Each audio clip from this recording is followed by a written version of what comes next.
Now, the Alabama Crimson Tide are coming off 4 huge victories against SEC opponents that have a little number next to their names. And this is the first time in the history of the world that an SEC football team has won 4 straight games against ranked SEC opponents without a bye in between them.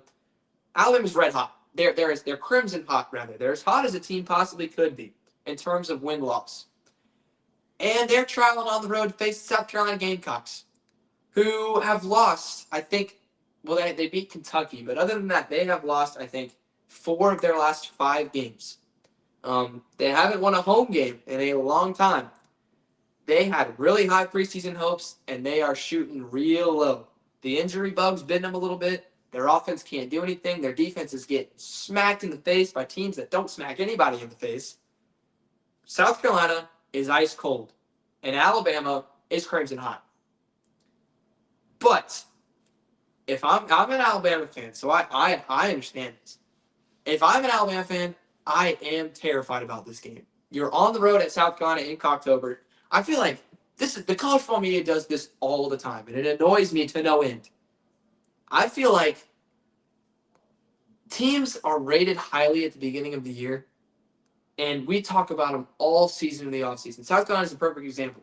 Everyone thought South Carolina was going to be maybe a sleeper playoff team. They thought they were going to be great. Lenore Sellers could win the Heisman.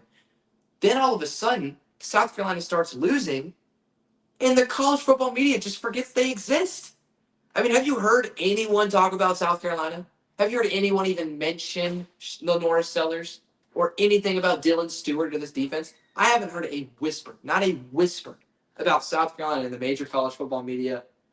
And if I'm Alabama, I look at this South Carolina roster, and it is still very talented. In my Seller shenanigans, I didn't drop South Carolina out of the top 25 until last week.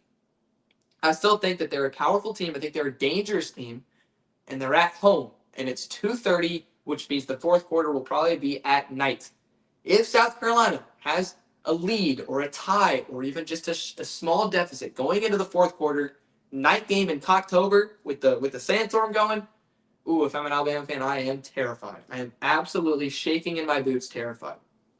But let's break this game down a little bit. So first of all, South Carolina's offense versus Alabama's defense. I look at this South Carolina offense and I say they do not have an identity. It's a little scary. Against Virginia Tech, when you won the game, your offense barely moved the ball at all. You got a punt return touchdown, and you got one big play to Nick Harbor, I think, on a post route when Virginia Tech very amateurly ran a cover 0 blitz, leaving Nick Harbor one-on-one on a post route. I don't understand what Virginia Tech was doing there, but that's besides the point.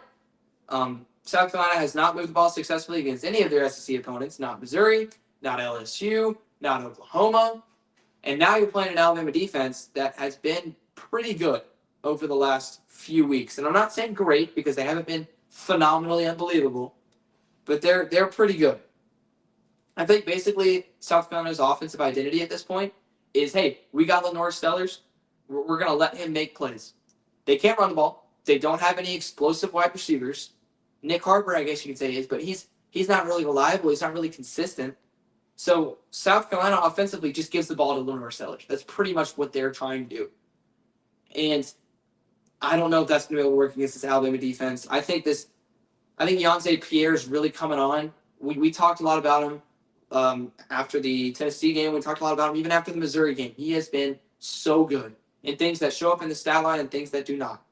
I think he's going to be great at containing this quarterback because these two teams played each other last year. I was at that game. Alabama could not get Lenore Sellers on the ground all day. They got to him. They got in the backfield. They pressured him, but could not get him on the ground. I think having Yonsei Pierre is a huge, huge plus for Alabama. I think if they want to win this game, he's going to have to show out and play big. I don't know how much South Carolina is going to be able to move the ball offensively against this Alabama secondary. I don't think they are going to win very much deep down the field. So I wouldn't trust that at all. Alabama's gap sound in the run game, man. They are gap sound. The only times teams have been able to run the ball against Alabama is when Florida State did all their shenanigans and when Tennessee spread them out wide and took out people in the box, and Deontay Lawson had no idea what he was doing. So I don't think South Carolina moves the ball very well. But on the other side of the field, we have an Alabama offense that has been praised and praised and praised. People are talking about Ty Simpson all the time. He's an amazing quarterback. He's the Heisman favorite. He's unbelievable. He's NFL bound. He's fantastic. And is Ty Simpson great? Yes, he's been phenomenal this season. I'm not going to say that he hasn't been. But when I look at this Alabama offense, I see a little bit of vulnerability. I see a team that last game against Tennessee ran the ball 15 times to their two best running backs for 13 yards. I see a wide receiver core that is great after the catch, but that teams have had a lot of success against running man coverage. This happened in the Missouri game. This happened in the Vanderbilt game, the Tennessee game, and the Georgia game, where teams were able to run man coverage against these Alabama receivers, and they weren't able to create that much separation. So, yes, I do think this Alabama offense is vulnerable. Do I think that South Carolina is the defense to expose that vulnerability? No, not necessarily. I think if South Carolina wants to win this game, Lenore Sellers has to make so many plays and really just go out there and put up a Heisman performance. And Alabama needs to turn the ball over a bunch and give South Carolina more chances to score. Unfortunately for South Carolina, Alabama rarely turns the ball over. So I'm taking Alabama to go on the road and win this game against South Carolina by 10 points. Would I be shocked if South Carolina won? I would be surprised, but I wouldn't be shocked if I'm being completely and utterly honest. But yes, I'm taking Alabama to win their 5th straight SEC football game and remain undefeated in the Southeastern Conference. Will Shocker is also riding with the Crimson Tide. So we're similar on that pick. Next game that we are